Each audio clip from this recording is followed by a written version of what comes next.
Hello! Hi friends. ఇవాళ నేనైతే వేడి వేడి సమోసా అయితే రెడీ చేశాను. క్రంచీగా సూపర్‌గా అయితే వచ్చాయి ఫ్రెండ్స్ నాకైతే. ఇంకెందుకు ఆలస్యం చూసేద్దామా? నేనైతే ఒక కప్పు మైదా పిండి తీసుకొని దానికి తగినంత ఉప్పు, సాల్ట్ ఏసాను. గోరువెచ్చని నీళ్ళతోనే కలుపుకోండి ఫ్రెండ్స్. మళ్ళా సన్నీళ్ళు పోయొద్దు.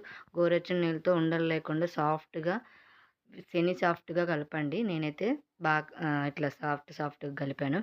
ఉండలు లేకుండా, ఏం లేకుండా బాగా కలపండి. కలిపినమ్మటే ఒకేసారి ఉండలు చేసి కలపంగానే ఉండలైతే చేసుకోండి. ఉండలు చేసి పిండి నేనైతే సాఫ్ట్‌గా ఇట్లా చేశాను. మీరు గూడా అలానే చేసుకొని ఒకేసారి ఉండలు చేయండి. ఉండలు చేసి పెట్టుకొని, పిండి చల్లుకొని దాని మీద కొంచెం పలసాగా అంత మందం గాకుండా, అంత పలసగా గాకుండా ఒత్తండి. అన్నీ ఒత్తి పెట్టుకున్నాక నేనైతే ఒక్కోటి మొత్తం ఒకే దాని మీద ఏసి చేశాను. ఇట్లా ఒక పొర మీద ఒకటేసి కొంచెం దాని మీద పిండి చల్లి మళ్ళా ఇంకోటేసి, మళ్ళా పిండి చల్లి ఇంకోటేసాను. అట్లా వేసుకుంటే మాత్రం పొరలు పొరలుగా బాగా వస్తాయన్నమాట. తీసుకోవడానికి కూడా బాగుంటాయి. అందుకనేసి నేను ఇట్లే పలసాగా మొత్తం వేసినాక మళ్ళీ ఒకసారి ఒత్తాను.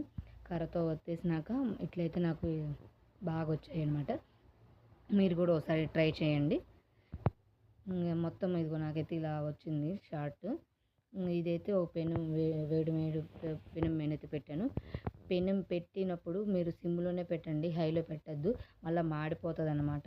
నేనైతే సిమ్‌లో పెట్టి అటు ఇటు కొంతసేపు వెచ్చగా అట్లా చేశాను. చేసినాక అన్ని ముక్కలు చేశాను.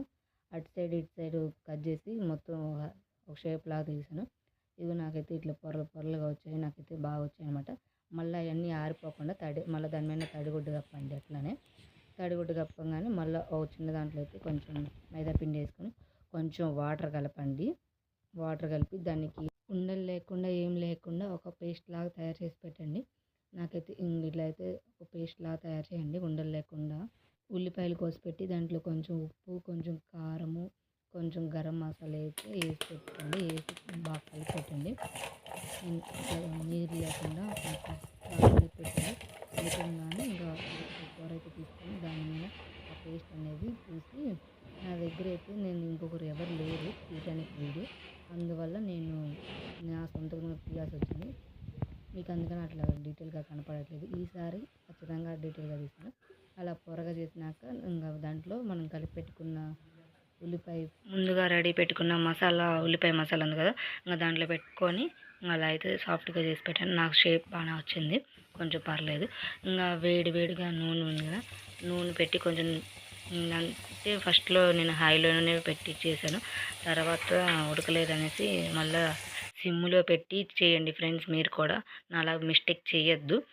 సిమ్లో పెట్టేని కొంచెం ఉడకనియండి బాగా. మళ్ళీ హైలో పెట్టామనుకో మళ్ళీ ఊరికే రంగు వస్తాయనే కానీ ఉడకదు సరిగ్గా. సిమ్లో పెట్టి నిదానంగా చేయండి. సాఫ్ట్గా క్రంచీగా సూపర్ వచ్చాయి ఫ్రెండ్స్. టేస్ట్ కూడా చాలా బాగుంది. నచ్చినట్టయితే ఇలానే నన్ను సపోర్ట్ చేయాలని మనస్ఫూర్తిగా కోరుకుంటున్నాను.